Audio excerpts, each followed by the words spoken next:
Before the king knew of her existence, she was just a ghost in the castle's shadows.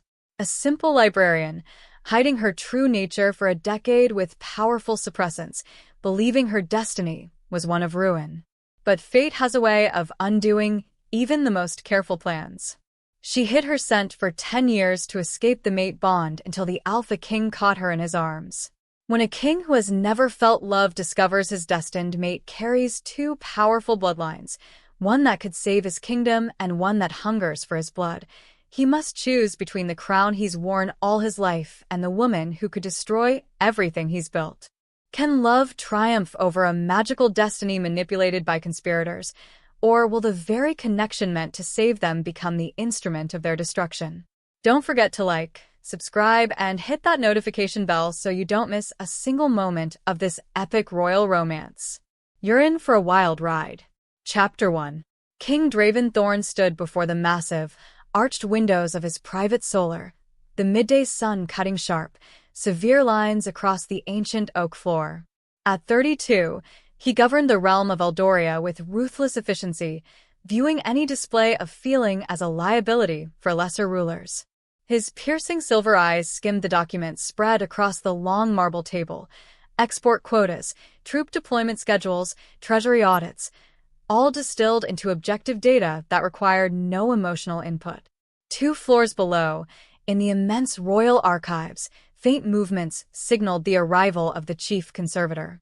Elara Vance had managed the royal texts for almost 10 years, a beta whose remarkable proficiency impressed him and whose quiet presence created a strange, unexamined tension within him.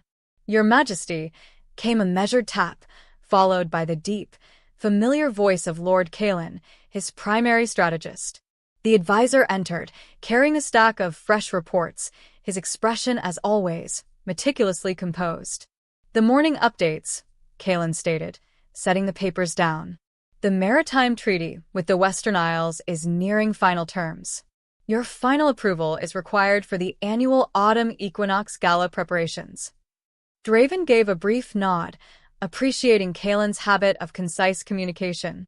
Unlike his younger brother, Lord Riker, who thrived on camaraderie, or the endless parade of nobles seeking favor, Kalen respected the impenetrable walls Draven had erected around himself. "Set the treaty review for the day after tomorrow," he commanded. "Ensure the security detachment accounts for the known magical amplification that accompanies the equinox." As Kalen withdrew, the profound silence returned, a welcome emptiness that allowed for absolute focus, free from the entanglements others invited into their lives. Yet, beneath his practiced stillness, a low, nameless unease stirred, an impatience he dismissed as annoyance over the upcoming festivities. Below, the soft rhythm of footsteps resumed, and against his better judgment, he found himself listening. The sound held an unfamiliar solace, like an echo of a promise he couldn't quite recall. Chapter 2. The Grand Council chamber pulsed with hushed intensity as Eldoria's most powerful figures gathered for their bi-weekly summit. Draven took his seat at the head of the dark, imposing table, noting how his mere presence instantly quelled the scattered conversations. Field Marshal Cashin stood rigid near the entrance, his immense build and scarred countenance a constant reminder of the kingdom's martial dominance. Riker sat on Draven's left, his easy grin and relaxed sprawl a direct contrast to his brother's rigid posture. "The equinox nears with speed," High Seeress Lilith spoke, her eyes, the color of winter twilight, gleaming with an intensity that unsettled the entire assembly. "The ancient currents will surge through the land. We must prepare for inevitable revelations." Draven observed her, noting how her words, though addressed to the council, felt specifically aimed at him. "What manner of revelations concern you, Seeress?" he inquired. "The equinox reveals truth, Your Majesty. True natures resurface, suppressed connections solidify, and long-buried secrets rise to the light." Her voice carried a grave undertone that grated on his nerves. Riker leaned forward, intrigued. "Are you implying the gala might bring about political upheaval?" "I imply that ancient magic affects all beings in unpredictable ways," Lilith countered, her gaze flicking toward Draven. even those who believe themselves immune to such fundamental forces. The comment felt deeply personal, though he had no grounds to understand why. Throughout his reign, he had remained untouched by the mate connection and the emotional chaos that drove others' major life decisions. This supposed immunity had always been a source of strength. The security protocols are ironclad, Cashin interjected with military practicality. The gala will proceed without incident. As the conversation devolved into minor details, Draven's thoughts drifted toward the castle archives, wondering if the beta conservator would attend the celebration or keep to her usual solitude. The thought irritated him. Why should her routine warrant his attention? A strange, growing restlessness had been building for days, as if something momentous approached, far beyond mere festival planning. Chapter 3. Night had fully descended upon the fortress when Draven made his way toward the royal archives, supposedly to review historical precedents for the upcoming treaty negotiations. In truth, he felt an undeniable pull toward the library's deep calm, so different from the endless political chess match that consumed his days. Lantern light threw flickering shadows across the thousands of shelved tomes, transforming the familiar space into a labyrinthine mystery. At a corner desk, hunched over crumbling vellum, sat Elara Vance. Her dark, copper-colored hair caught the warm light, and her delicate profile was etched in the focus he'd witnessed countless times. "Your Majesty," she murmured, rising with a fluid curtsy that conveyed respect without undue deference. "I didn't expect anyone at this late hour." "Continue your task," he replied, heading toward the historical records section. "I require source materials." Instead of immediately searching for his documents, Draven found himself watching her methodical attention to the manuscripts. She handled each document with reverence, making precise notes in a graceful, flowing script. "Prophecies?" he inquired, noting the arcane symbols visible on the open pages.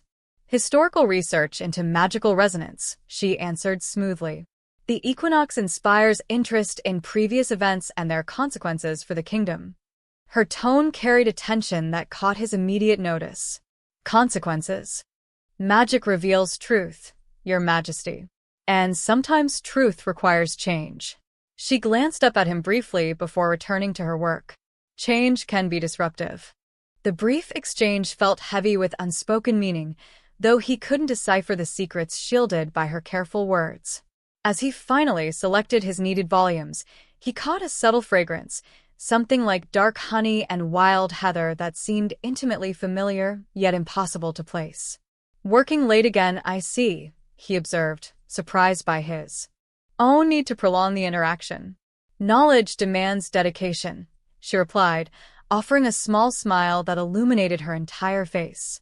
Walking away, he felt a fresh wave of that unfamiliar restlessness, one that had nothing to do with governing and everything to do with the unresolved mystery of the woman below. Something about her presence felt like coming home to a place he'd never known existed. Chapter 4. 3 nights later, the autumn equinox moon ascended, a vast silver disk that flooded the festival grounds with an ethereal light, pulsating with raw energy.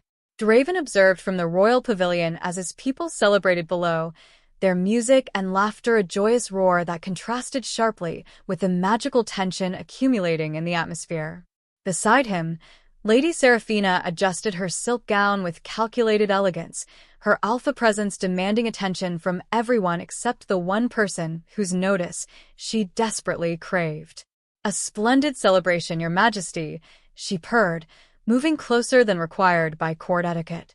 "Indeed," he answered reflexively, his gaze fixed on the crowd rather than his potential future queen. Despite months of formal courtship, Seraphina's presence ignited nothing in him beyond political consideration. Riker appeared at his elbow, a wine flute in hand, his customary relaxed grin in place. "Brother, you look like a man enduring a tax audit rather than attending a party. Perhaps you should." His words were instantly cut off by a sound unlike anything they had ever heard. A mass gasp from thousands of throats as pure magical energy suddenly shot through the gathering like a visible shockwave. The equinox moon blazed brighter, and across the festival grounds, people began to stumble, crying out in confusion and profound shock. "What is happening?" Serafina demanded, her polished facade dissolving as chaos erupted below. Draven was already moving, his warrior instincts seizing control as he vaulted from the pavilion platform. Throughout the crowd, he saw individuals collapsing, others fleeing in terror. And most bizarrely, several people seemed to be shifting, their very essence changing in ways that defied explanation. Then he caught it, a scent so potent it nearly dropped him to his knees. Black honey and wild mountain herbs mixed with an impossible perfection that called to every fiber of his being. His wolf, dormant for 32 years, suddenly roared to life with a ferocity that stunned him. The trail led back toward the castle, and without conscious thought, he was running, tearing through the panicked masses as his entire world narrowed to one desperate, consuming need. Find the source of that impossible, perfect scent that sang to his very soul. Chapter 5.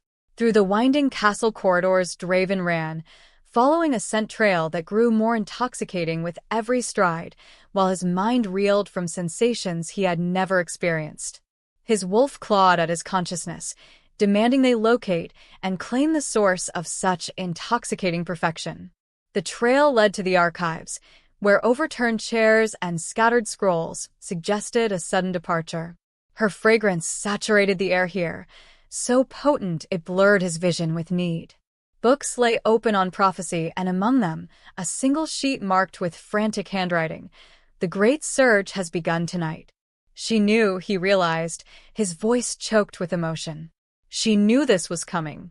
The trail continued toward the outer gardens, and he followed like a man possessed, his usually immaculate clothing forgotten as branches snagged his robes. Behind him, he could hear frantic calls of his name. Riker, Kalen, perhaps others, but nothing mattered except reaching the source of that primal call resonating in his very bones.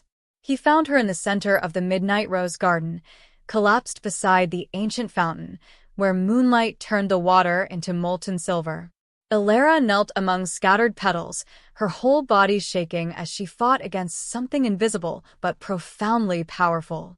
"Please," she whispered without looking up, her voice frayed with desperation. "Please don't come any closer. I can't hold it back anymore." But her scent engulfed him like a physical embrace. And when she finally raised her face to meet his eyes, everything he thought he knew about himself shattered. Her eyes, usually soft brown, now swirled with impossible jade depths that seemed to contain the entire sea. This was no beta librarian. This was his mate, his destiny, his salvation, and his doom, all contained within one impossible woman. "Elara," he breathed, stepping forward despite her warning. "I tried so hard to stay away," she sobbed as he dropped to his knees before her. 10 years of suppressing, 10 years of lies, and it's all ruined now. When he pulled her into his arms, the destined connection snapped into place with a force so potent that the world itself seemed to rearrange its very axis. Chapter 6. In his private apartments, shielded from judging eyes and political scrutiny, Draven watched Elara slowly recover from the magical fallout that had shattered her careful disguise. She sat curled on the window seat, where the moon revealed the full extent of her transformation. No longer the unassuming librarian, but a breathtaking Omega whose very presence ignited every protective instinct he possessed.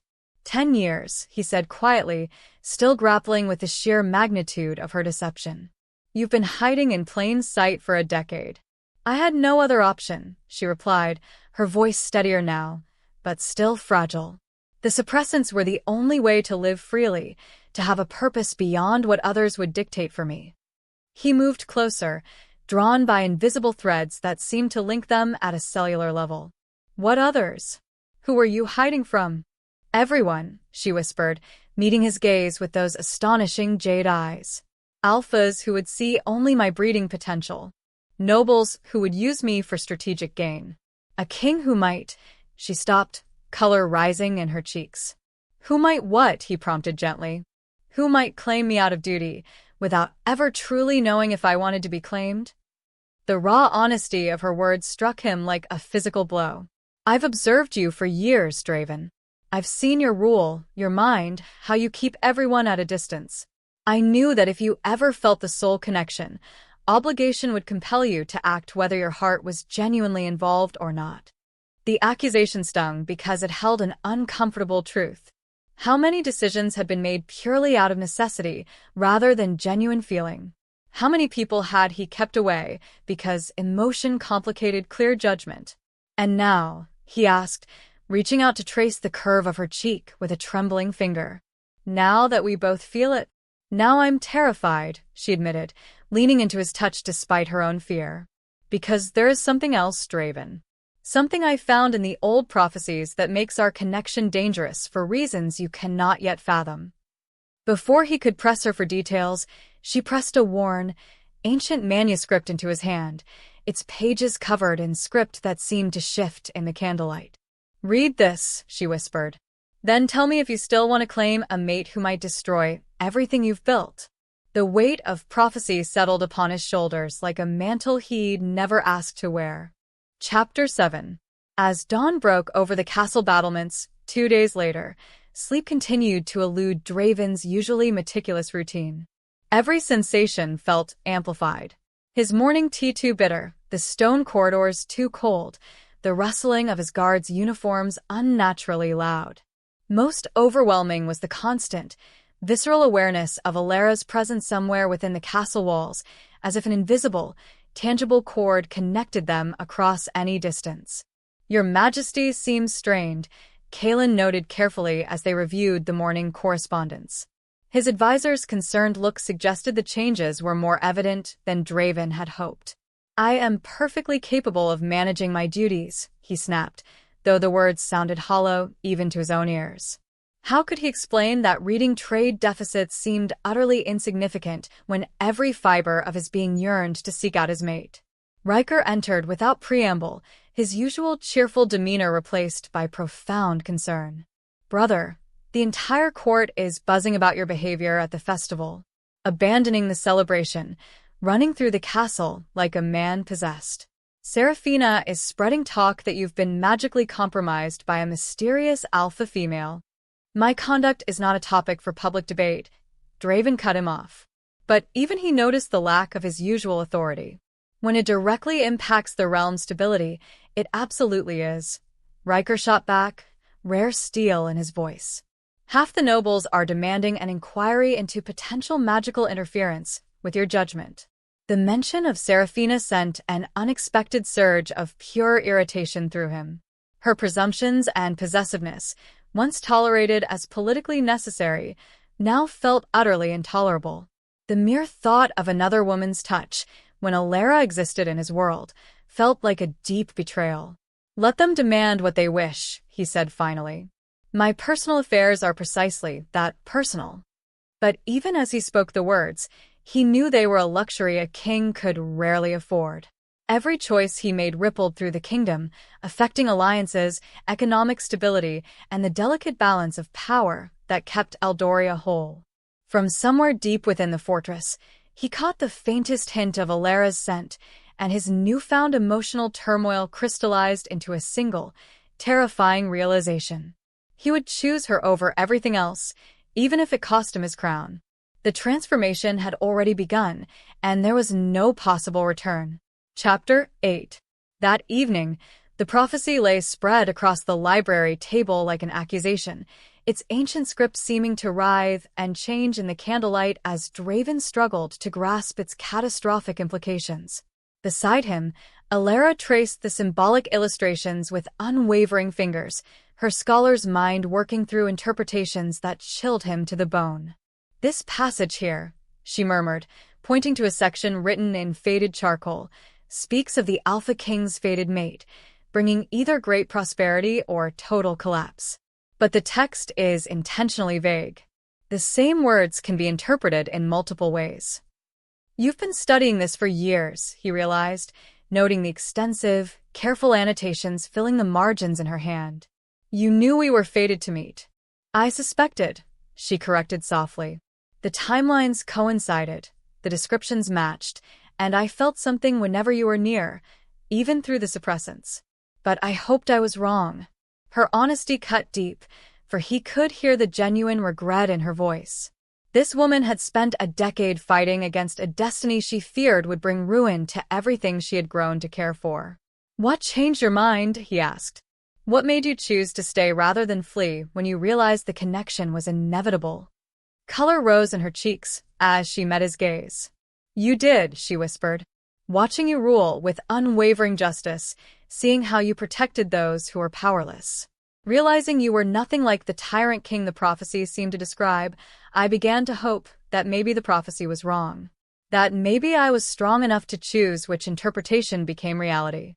Her jade irises blazed with a fierce determination that stole his breath. "The text speaks of choice, Draven. Free will determining the outcome rather than fate dictating it." He reached for her hand, marveling at how perfectly her fingers fit within his own. "Then we choose together," he decided. "Whatever challenges this prophecy represents, we face them as one." But even as he spoke the words with absolute conviction, part of his mind wondered if love, no matter how profound, could truly defeat a destiny written in blood and sealed with ancient magic. The candlelight flickered ominously, as if in response to their defiance of fate itself. Chapter 9. The confrontation came the next morning, manifesting in Lady Seraphina's imperious presence in his private solar. As the morning sun streamed through the tall windows, she entered without permission, her alpha authority filling the room like a formal challenge as she positioned herself between him and the door. "We need to address your recent conduct," she announced, her cultured voice laced with steel beneath its polished surface. "The entire nobility is deeply concerned about this sudden obsession with a mere servant." "Be very careful how you refer to her," Draven warned, his own alpha nature rising to meet her challenge. The protective rage Elara triggered had grown stronger overnight, making any perceived threat to his mate feel like a personal attack. Seraphina's emerald eyes glittered with calculating coldness as she stepped closer. "So it is true. You have allowed yourself to become entangled with some nobody who is clearly using forbidden magic to cloud your judgment." "Elara uses no magic beyond her own formidable intelligence," he replied coldly. "Your accusations are both unfounded and unwelcome." "Then explain your immediate transformation," Seraphina demanded, her composure cracking to reveal desperate fury. "One day you are a rational king considering our perfectly logical alliance. The next you are running through the castle after a mysterious woman who appeared during a major magical event. If that is not enchantment, what would you call it?" "I would call it finding something I did not know was missing," he said quietly, the truth of the words settling in his chest like an anchor. "And I would call your concerns irrelevant to my personal decisions." The rejection struck Seraphina like a physical blow, shattering her carefully maintained facade. "You are making a catastrophic mistake that will cost you everything," she hissed. "The nobles will never accept this woman, whatever she is, as their queen. They will revolt before bowing to a servant girl with mysterious power." "Then they will revolt," Draven replied with deadly calm. "And they will lose." After Seraphina's departure, he stood alone in his solar, processing the full implications of his declaration.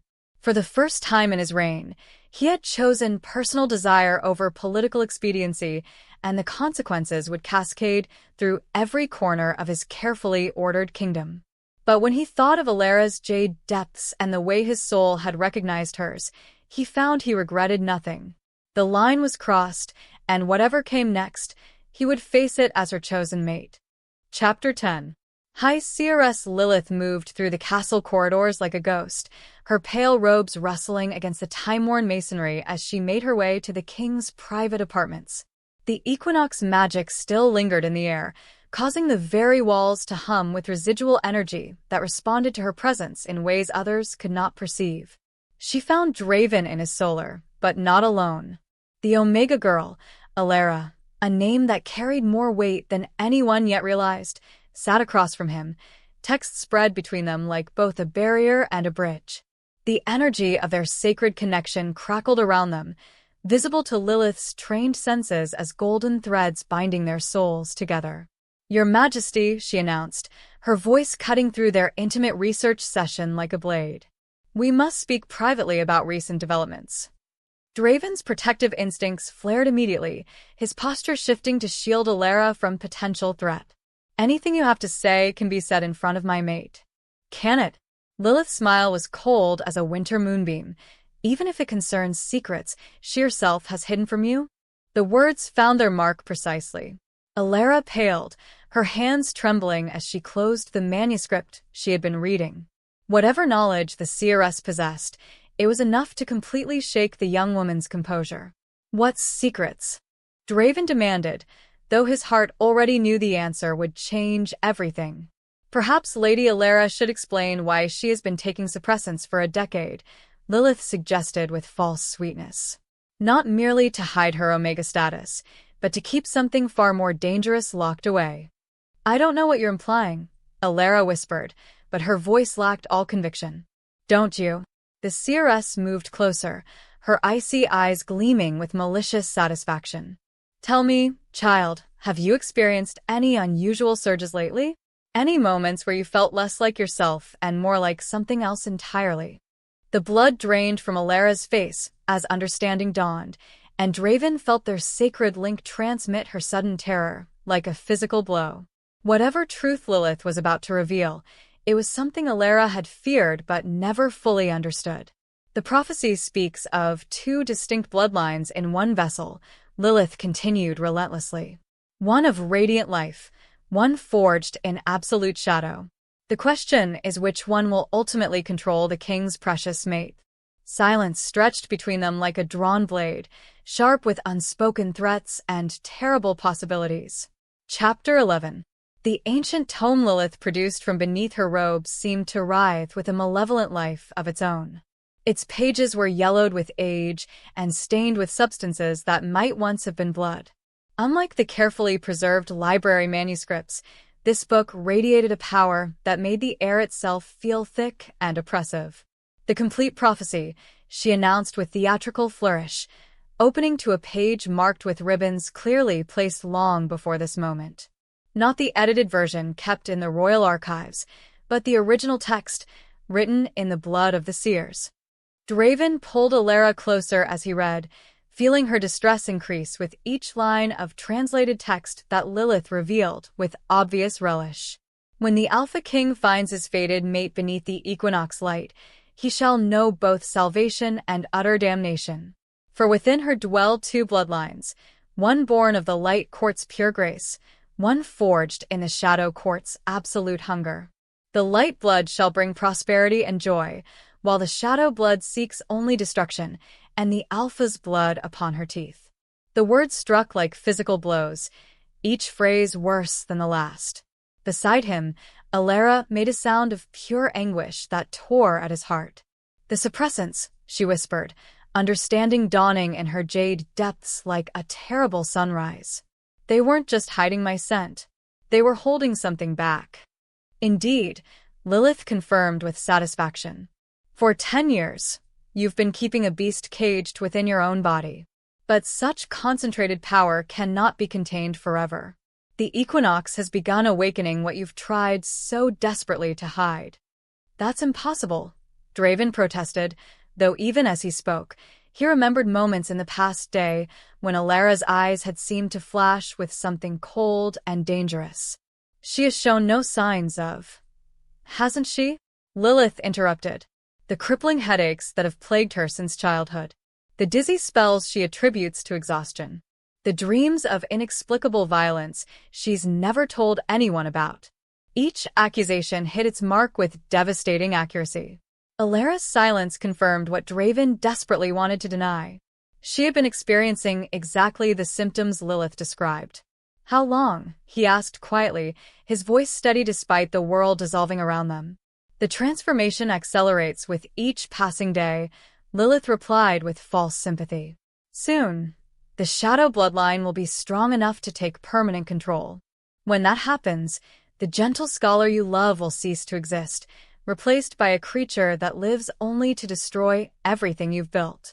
As if summoned by the seeress's words, something flickered behind Elara's eyes, a cold shadow that looked at Draven with predatory hunger rather than love. The prophecy's weight settled over them like a funeral shroud, dark with promises of doom. Chapter 12. The first true manifestation came during what should have been a peaceful morning in the royal gardens. Draven had brought Elara there, hoping the natural beauty might provide respite from the growing tension that surrounded them since Lilith's revelation. They sat beside the fountain where they'd first truly found each other, but the intimacy that had once felt so natural now carried an undercurrent of profound fear. Every time he looked into Elara's eyes, he searched for signs of the darkness the prophecy described, and the constant vigilance exhausted them both. "I can feel it," she whispered suddenly, her hands clenching into fists as raw pain contorted her delicate features. "It is getting stronger. Sometimes I look at you, and I feel hungry." "Not for food," he asked gently, though he dreaded the answer. "For what?" "For your blood," she admitted, with a profound self-loathing that made him ache. "I imagine what it would taste like, how it would feel to watch the life leave your eyes. And the worst part is that in those moments, the thought brings me joy." Before he could respond, her expression changed completely. The jade eyes he loved filled with something cold and predatory. And when she smiled, it was with the promise of violence. "Hello, my king," she purred. But the voice that emerged carried undertones he'd never heard before. "Do you like what you see? Do you find me beautiful when I show my true nature?" "Elara," he said carefully, his hand moving instinctively toward the ceremonial dagger at his hip. "Fight it. I know you're still in there." "Oh, she is." The thing wearing Elara's face agreed with amusement, screaming and begging me not to hurt you. "But why would I listen to such weakness when I could taste the power flowing through your veins?" She moved with impossible speed, her delicate hands transforming into claws that raked across his chest before he could react. The pain was immediate and startling, but not as shocking as the expression of ecstasy that crossed her features as his blood welled from the wounds. "Magnificent," she breathed, raising her bloodied fingers to her lips. "I can see why she loves you. You taste like everything I've been denied."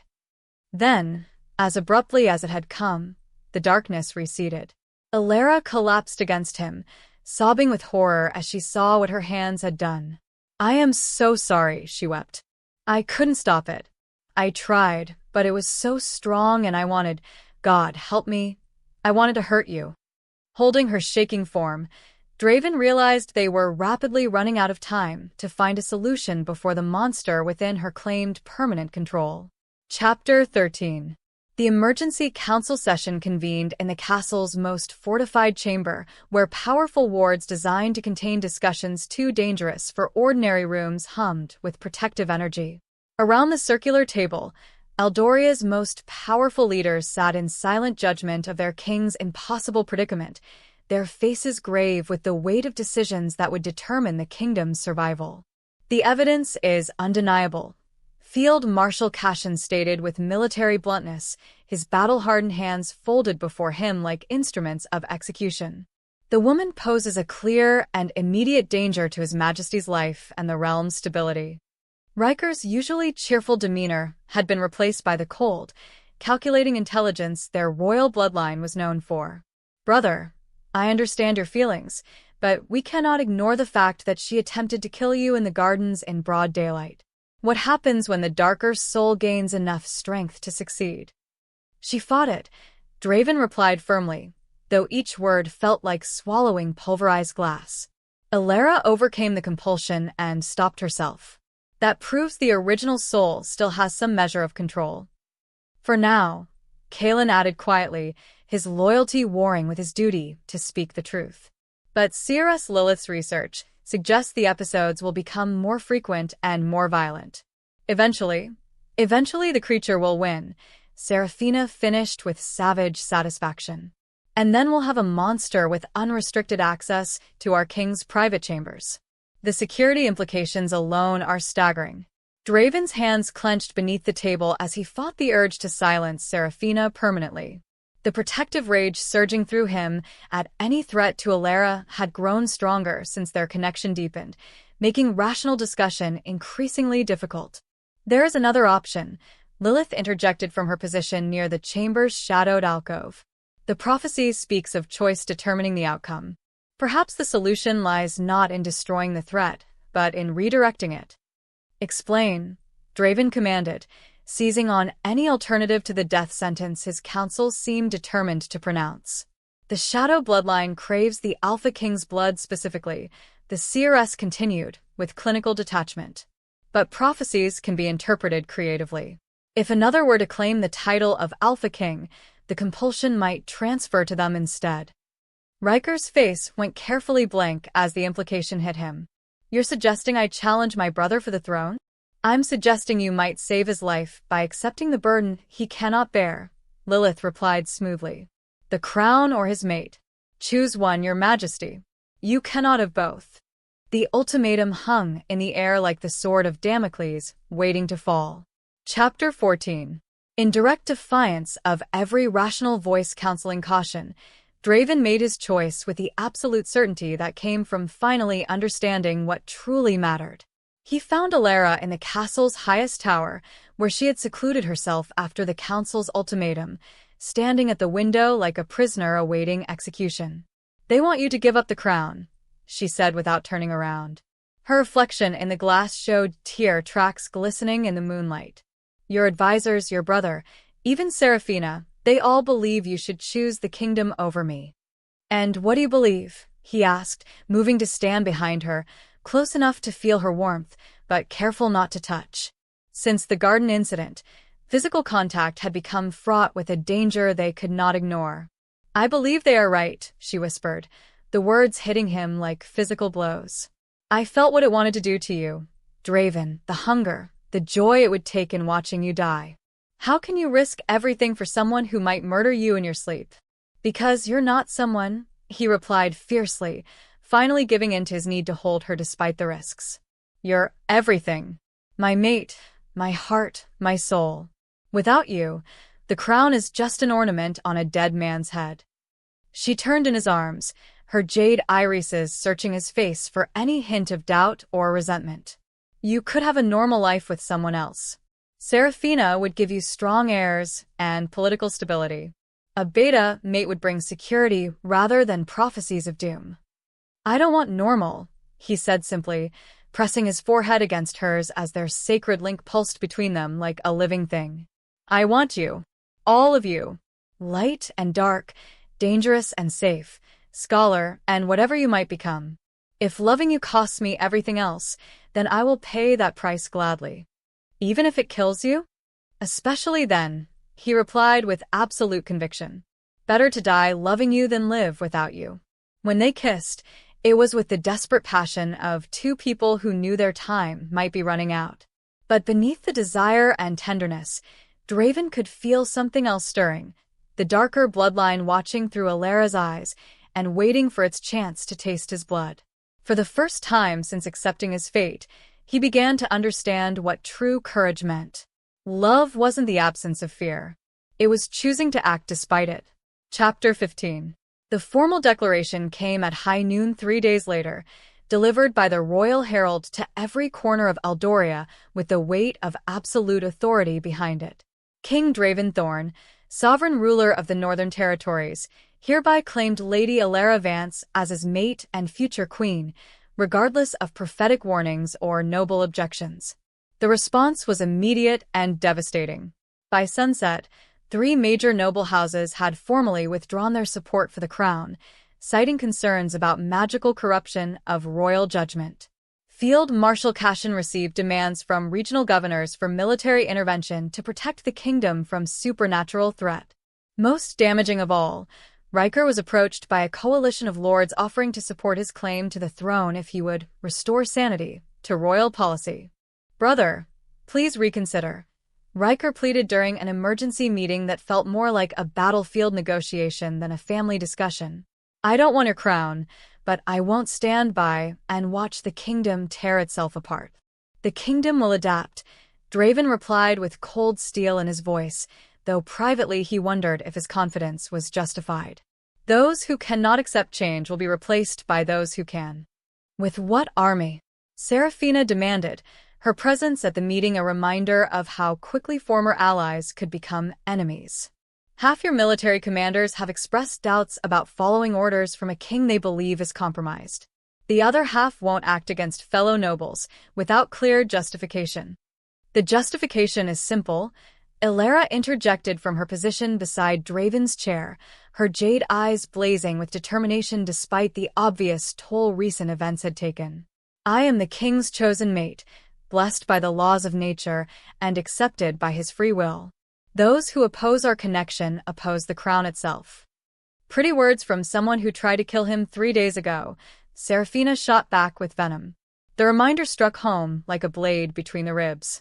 Around the room, even loyal supporters shifted uncomfortably as they recalled the garden incident that had shaken everyone's faith in the situation's safety. That won't happen again, Elara said quietly, though her hands shook as she spoke. I am learning to control it. Are you? Lilith's voice cut through the tension like ice. Or is it learning to control you? Before anyone could respond, Elara's expression changed. Just for a moment, but long enough for everyone present to see the raw hunger flickering behind her eyes as she looked at Draven's throat. The silence that followed was deafening, heavy with unspoken fears and terrible possibilities. Chapter 16. The discovery came through the most mundane of circumstances, a courier's careless error that left the wrong correspondence in the wrong chamber. Draven found the letter while reviewing routine administrative matters, but its contents shattered everything he thought he understood about the past few weeks.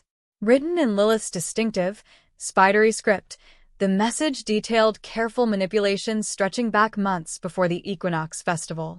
The seeress hadn't simply discovered Elara's dual bloodlines. She'd been actively working to accelerate the Shadow Blood's emergence through subtle, daily modifications to the suppressant herbs. My lord, the letter read in part. The transformation proceeds ahead of schedule. Each dose I provide weakens her natural control while strengthening the darker current within. Soon the king will face the choice we require: abdicate to save his kingdom, or watch everything burn. The conspiracy ran deeper than personal ambition. Additional correspondence revealed Seraphina's involvement, along with several minor noble houses seeking to use the crisis as justification for limiting the royal power. They had planned to orchestrate Riker's ascension while positioning themselves as the power behind a more malleable throne. Worst of all was the realization that Elara's suffering had been deliberately engineered. The woman he loved had been slowly poisoned, her own nature turned against her through a calculated cruelty that left him shaking with incandescent rage. You knew. He confronted Lilith in her private study, the damning letters spread across her desk like accusations. You've been making her worse. I have been serving the kingdom's best interests, the seeress replied without shame or remorse. Your obsession with that creature threatens everything our ancestors built. Better to remove the threat through a managed crisis than wait for inevitable catastrophe. She's not a threat. She's your victim, Draven snarled, his alpha nature responding to the calculated harm done to his mate. How many others have you manipulated with false prophecies and convenient interpretations? As many as necessary, Lilith answered coldly. The crown requires guidance, Your Majesty. Without it, kings make dangerous choices based on emotion rather than reason. Before he could respond, screams echoed from elsewhere in the castle, Elara's voice, raised in agony or pure rage. The modified suppressants were failing entirely, and without his presence to anchor her, the darker bloodline was making another desperate attempt at dominance. Racing through the corridors toward the sound, Draven realized that exposing the conspiracy might be meaningless if they couldn't save Elara from the damage already done. Chapter 17. He found her in the Great Hall, surrounded by upturned furniture and shattered glass, her delicate frame radiating a volatile energy that seemed impossible for someone her size to contain. But it wasn't Elara who turned to face him. The creature wearing her body moved with predatory grace, and when she smiled, her teeth were stained with blood from where she'd bitten her own lip. My beloved king, she purred, circling him like a wolf stalking prey. I've been waiting for you to return. Your absence left me hungry. Where is she? Draven demanded, though he already knew the answer would break his heart. Where is Elara? Oh, she's here, the The shadow bloodline replied with amusement, pressing Elara's hand against her chest. Screaming quite beautifully, actually. She knows what I'm going to do to you, and the anticipation is exquisite. She moved without warning, those delicate hands transforming into claws that raked across his face before he could defend himself. The pain was immediate and startling, but not as shocking as the moan of pleasure that escaped her lips as his blood flowed. Perfect, she breathed, raising her bloodied fingers to her mouth like a connoisseur tasting fine wine. I can taste your power, your strength, your beautiful despair as you realize you can't save her.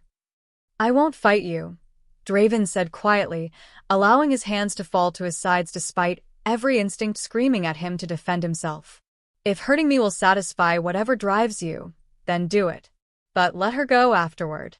How noble, the creature laughed, but something flickered in her expression, confusion, perhaps, or disappointment. Don't you understand? I don't want your submission. I want your struggle, your fear, your helpless rage as I destroy everything you love. Then you'll be disappointed, he replied with a calm he didn't feel. Because the only thing I love is her, and she's already gone. The words hit their target with devastating accuracy. For just a moment, the darkness wavered, and he caught a glimpse of jade eyes filled with anguish and desperate love. Draven, Elara whispered, her true voice breaking through the monster's control. Run, please. I can't hold it much longer. But instead of fleeing, he stepped closer, opening his arms in invitation. Then don't, he said simply. If this is how our story ends, at least let it end with us together. The creature's roar of frustration shook the castle walls, but when she struck again, something had changed. The blow carried pain rather than killing force. Love, it seemed, was proving stronger than hunger. Chapter 18. Alone in his chambers that night, Draven sat before the massive hearth, where flames cast dancing shadows across walls that had witnessed 3 centuries of royal decisions. In his hands he held 2 documents, one an abdication decree transferring the crown to Riker, the other a death warrant bearing Elara's name. The castle around him felt hollow, emptied of meaning by the impossible choice his advisors demanded. Through the windows, he could see dawn approaching with the promise of another day he wasn't certain he wanted to face. The attack in the Great Hall had ended with Elara collapsing in convulsions as the 2 bloodlines within her fought for dominance. She now lay unconscious in the tower chamber, under guard by the most loyal soldiers, with orders to kill her if the shadow bloodline emerged again. The precaution was necessary, but it felt like a total betrayal of everything he claimed to feel for her. The kingdom must come first, he whispered to the empty room, the words ashes in his mouth. A king's duty transcends personal desire. How many times had he spoken those principles with absolute conviction? How often had he judged others for allowing emotion to cloud their judgment? Now, faced with living by the code he'd preached, he discovered it was a hollow comfort indeed.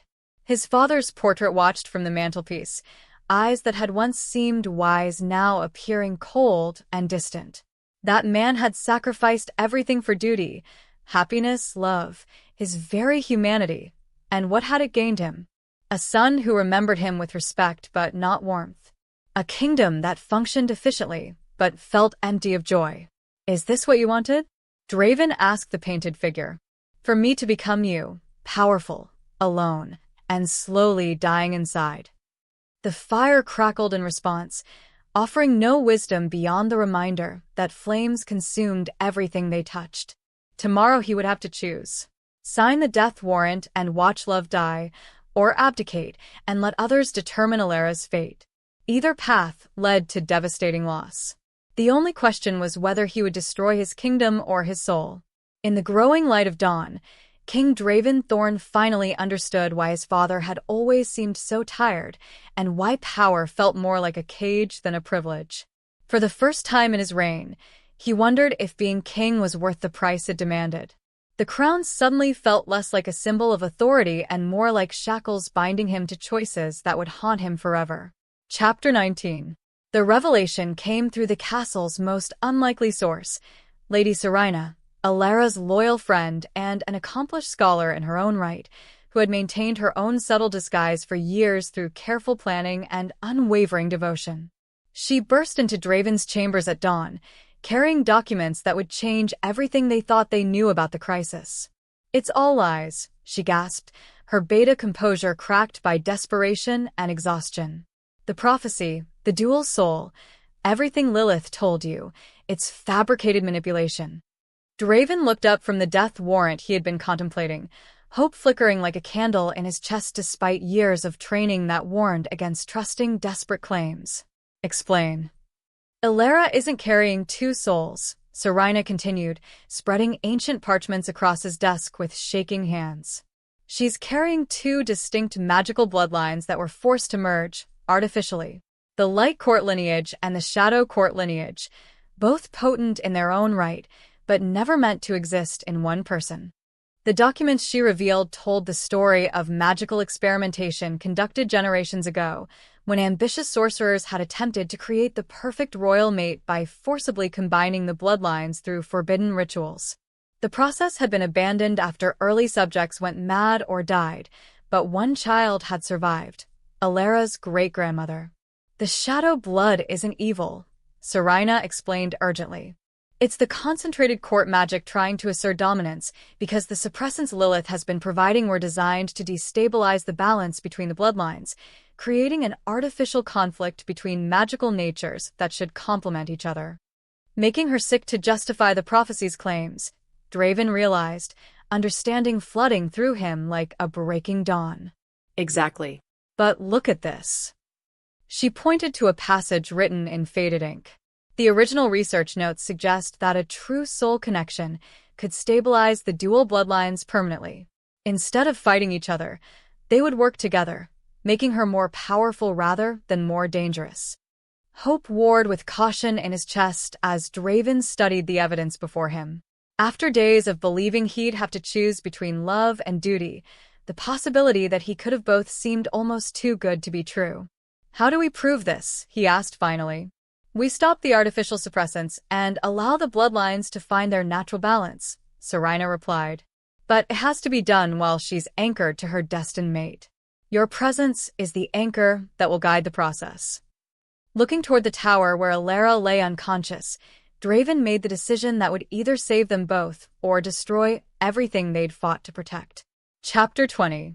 The tower chamber had been transformed into a makeshift sanctuary, its walls inscribed with protective circles that Serena claimed would contain any magical backlash from the bloodline stabilization process.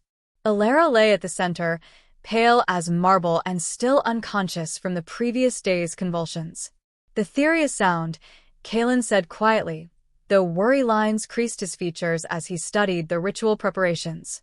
"But if you're wrong about the cause, this could kill her." "If I'm right about the cause, not doing this will kill her anyway," Draven replied, settling beside the ritual circle with grim determination, "and probably me as well, when the artificial conflict finally drives her completely mad." Riker stood near the chamber's entrance, his hand resting on his sword hilt, as he maintained watch for anyone who might try to interrupt. "Lilith and her allies won't accept this quietly. They've invested too much in their version of events to let you prove them wrong." "Then we'll deal with that when it happens," Draven said simply, reaching for Elara's hand despite the danger physical contact might represent. "Right now, she needs me to trust her enough to try." The moment their skin touched, he felt it, the chaotic swirl of magical energies fighting within her, like two hurricane winds trying to occupy the same space. But underneath the artificial conflict, he sensed something else, a true harmony, wanting to exist between the bloodlines if given the chance. "Begin," he told Serena, who started the careful process of neutralizing the corrupted suppressants in Elara's system. As the false chemicals were purged, the magical conflict intensified dramatically. Elara's body convulsed as the light and shadow bloodlines clashed without artificial restraint, her unconscious mind trapped between warring natures that had been deliberately set against each other. But Draven held on, pouring his own strength through their sacred link, speaking words of fierce love and encouragement he prayed could reach her even in unconsciousness. "I'm here," he whispered against her ear. Both sides of you are beautiful. Both sides are welcome. You don't have to choose. You can be whole. Slowly, impossibly, the chaos began to settle. The magical energies that had been tearing her apart started to weave together instead, creating something stronger and more stable than either bloodline could achieve alone. When Elara's eyes finally opened, they held depths that seemed to contain both the sea and the sky, not a fractured dual nature, but unified power greater than the sum of its parts. Chapter 21. They came at sunset, armed with righteous indignation and profound fear in equal measure. Lilith led the charge into the tower chamber, flanked by Seraphina and a dozen loyal guards who were convinced their king was under supernatural compulsion that threatened the kingdom's very survival. "Step away from her, Your Majesty," Lilith commanded, her icy eyes blazing with fanatical certainty. "The creature has clearly enthralled you beyond reason. For your own safety and the realm's protection, this abomination must be destroyed." Draven rose slowly, positioning himself between the intruders and Elara, who was still recovering from the bloodline stabilization, but whose jade depths now held peace rather than internal conflict. "The only abomination here is what you've done to an innocent woman through manipulation and lies." "Lies?" Seraphina laughed harshly, her alpha presence filling the chamber like a challenge. "We've all seen what she becomes when the monster takes control. Are you so bewitched that you'd risk everyone's lives for a few moments of supernatural pleasure? What you saw was the result of artificial magical corruption that you helped create." Elara spoke for the first time, her voice steady despite the obvious effort required. "The bloodlines are stable now. The conflict you feared no longer exists." Convenient claims from someone desperate to avoid execution, Lilith replied coldly, raising a ceremonial dagger that gleamed with its own malevolent light. "But prophecies written in blood cannot be dismissed by pretty words and wishful thinking." "Then let's test your prophecy," Draven suggested, his hand moving to his own blade. "If Elara is truly the monster you claim, surely she'll attack me when given the opportunity." Before anyone could protest, he stepped aside, leaving a clear path between Elara and the room's occupants. The gesture was either supreme confidence or ultimate foolishness. Everyone present understood the kingdom's fate hung on which interpretation proved correct. Elara stood gracefully, power radiating from her slight frame as both bloodlines worked in harmony for the first time in her life. When she moved, it was with fluid precision that spoke of dangerous capability. But instead of attacking, she placed herself beside Draven, her hand finding his in a gesture of absolute unity rather than violence. "I choose love over vengeance," she said simply, addressing Lilith directly. "I choose building over destroying. I choose hope over the fear you've tried so hard to cultivate." The simple declaration hit harder than any weapon could have. Several guards visibly lowered their weapons as they recognized truth when they heard it. Peace had conquered conflict, and love had triumphed over manufactured hatred. Chapter 22. The final battle came not as a clash of swords, but as a contest of truths, fought in the castle's great hall before an audience of nobles, servants, and soldiers who would carry word of the outcome to every corner of the kingdom. Lilith had called for one last dramatic confrontation, confident that public pressure would force Draven to choose duty over love. "Behold your king," she proclaimed from the hall's center, her voice echoing off weathered stone walls. Enslaved by supernatural forces, willing to sacrifice his kingdom for the fleeting pleasure of an unnatural connection. But when Draven and Elara entered together, hand in hand, radiating the peaceful strength that came from absolute unity, the assembled crowd fell silent. This was not the mad king and monstrous consort that propaganda had painted. This was a partnership that seemed to make both individuals more than they could be alone.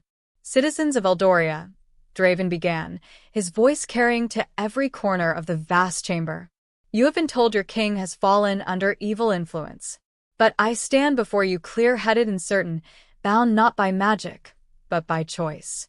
The choice to build rather than tear down, to trust rather than fear, to love rather than hate." Elara stepped forward, and when she spoke, Both bloodlines enhanced her voice with harmonics that touched something deep in every listener's soul. I am Elara of the light and shadow lineages, and I claim no power over your king, except that which he freely gives. I seek no destruction except of the lies that divide us, no conquest except of the fears that make us less than we could be. Pretty words, Serafina interjected desperately.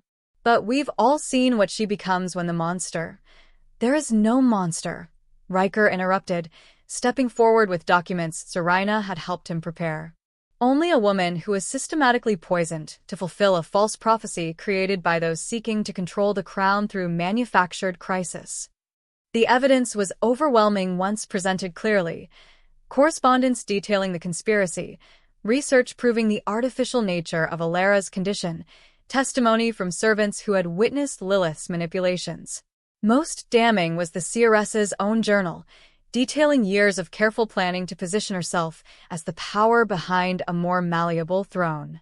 As the truth spread through the assembled crowd like ripples in a pond, Lilith's support crumbled. Faced with exposure and the collapse of her carefully constructed lies, she made one final, desperate attempt to salvage victory from defeat.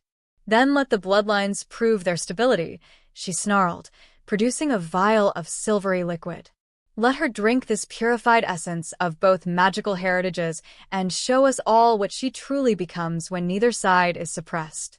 It was a trap, obviously. No magical mixture that concentrated rather than balanced bloodline energies could be safe.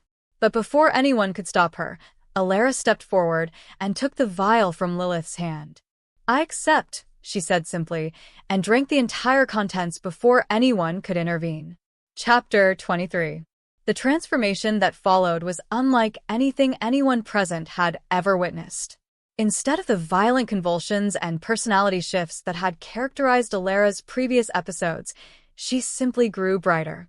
Both magical bloodlines responded to the concentrated essence by amplifying each other rather than fighting, creating a harmony that made her seem to glow with inner light. When she opened her eyes, they held depths that seemed to contain both starlight and sunlight, power and compassion working together in perfect balance. She was still recognizably Elara, but she was also something more, a bridge between different kinds of magic, different approaches to power, different ways of understanding the world. Impossible, Lilith breathed, her carefully constructed worldview crumbling as she witnessed magic working in ways her rigid thinking couldn't accommodate. Not impossible, Elara replied gently, her enhanced nature allowing her to sense the fear and confusion driving the seeress's desperate actions. Just different from what you expected. Magic responds to the heart that wields it, Lilith. Your magic reflects a need to control, so you see only conflict and hierarchy. Mine reflects a desire to unite, so I find harmony where you see only chaos. The demonstration that followed was subtle but profound. Without dramatic gestures or elaborate rituals, Elara began healing the magical damage that years of artificial manipulation had caused, not just to herself, but to others affected by Lilith's interference. Servants suffering from mysterious ailments felt sudden relief. Guards whose loyalty had been magically influenced found their minds clearing. Even the castle's stones seemed to settle with relief as unnatural tensions were finally resolved. This is what royal power should look like, Draven said quietly, his voice filled with wonder and pride as he watched his mate demonstrate the leadership their kingdom truly needed. Not domination, but service. Not control, but healing. The assembled crowd began to understand what they witnessed. Not the corruption of their king by supernatural forces, but the emergence of a partnership that could guide the kingdom toward unprecedented prosperity and peace. Riker stepped forward, formally removing his sword and laying it at their feet in a gesture of absolute loyalty. I pledge allegiance to King Draven and Queen Elara, whose reign will be remembered as the beginning of a golden age. One by one, other nobles followed suit, until even Serafina knelt in acknowledgement of what could no longer be denied. The only figure left standing was Lilith, whose face had gone pale with the realization that she'd orchestrated her own downfall through the very demonstration she'd hoped would destroy them. The kingdom stands united, Draven declared, his voice carrying the weight of absolute authority, tempered by genuine love for his people. Let all who would threaten that unity be warned. We are stronger together than any enemy could hope to overcome. Chapter 24. 3 months after the revelation in the Great Hall, Aldoria had transformed in ways that amazed even those who'd witnessed the bloodline stabilization firsthand. The kingdom, once governed through rigid hierarchy and careful distance, now thrived under leadership that emphasized connection and mutual support. In the royal chambers that had once felt like a prison of isolation, Draven woke each morning beside the woman who'd become not just his mate, but his truest partner in every aspect of governance. Elara's unique magical heritage proved invaluable in resolving disputes, healing old wounds between noble houses, and establishing trade relationships with territories previously considered too dangerous or difficult to approach. The eastern provinces report another successful harvest, she informed him over breakfast, reviewing the correspondence that arrived daily from across their expanding sphere of influence.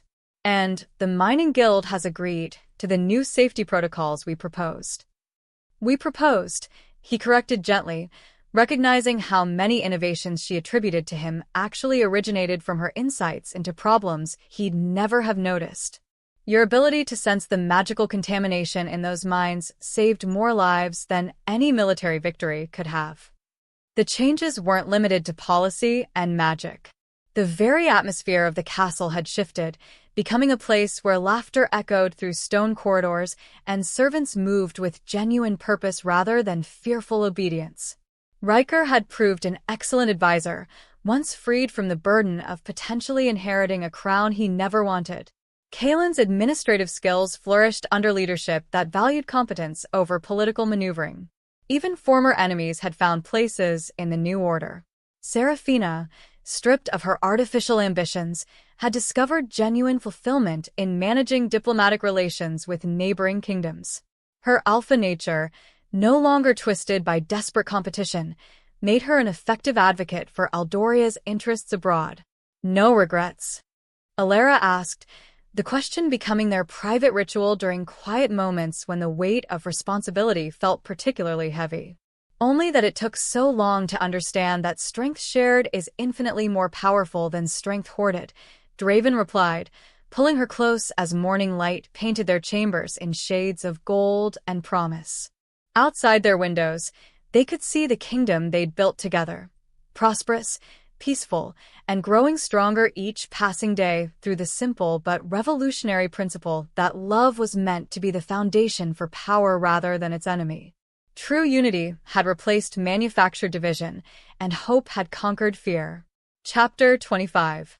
5 years later, the anniversary of the Equinox Festival had become Aldoria's most celebrated holiday, not as a night of magical chaos and hidden revelations, but as a celebration of the truth that authentic power came from unity rather than dominance.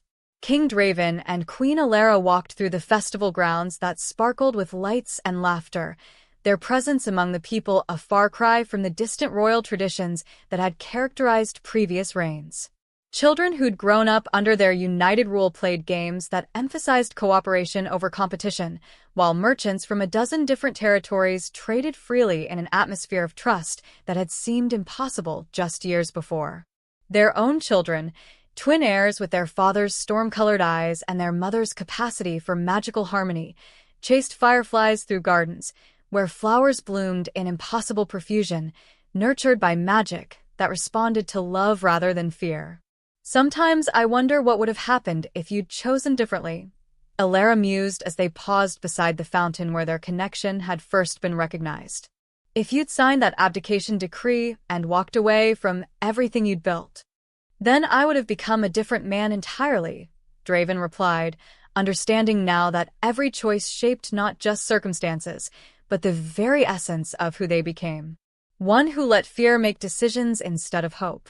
And I would have died slowly, she added quietly, torn apart by magical forces I couldn't understand or control, never knowing that harmony was possible.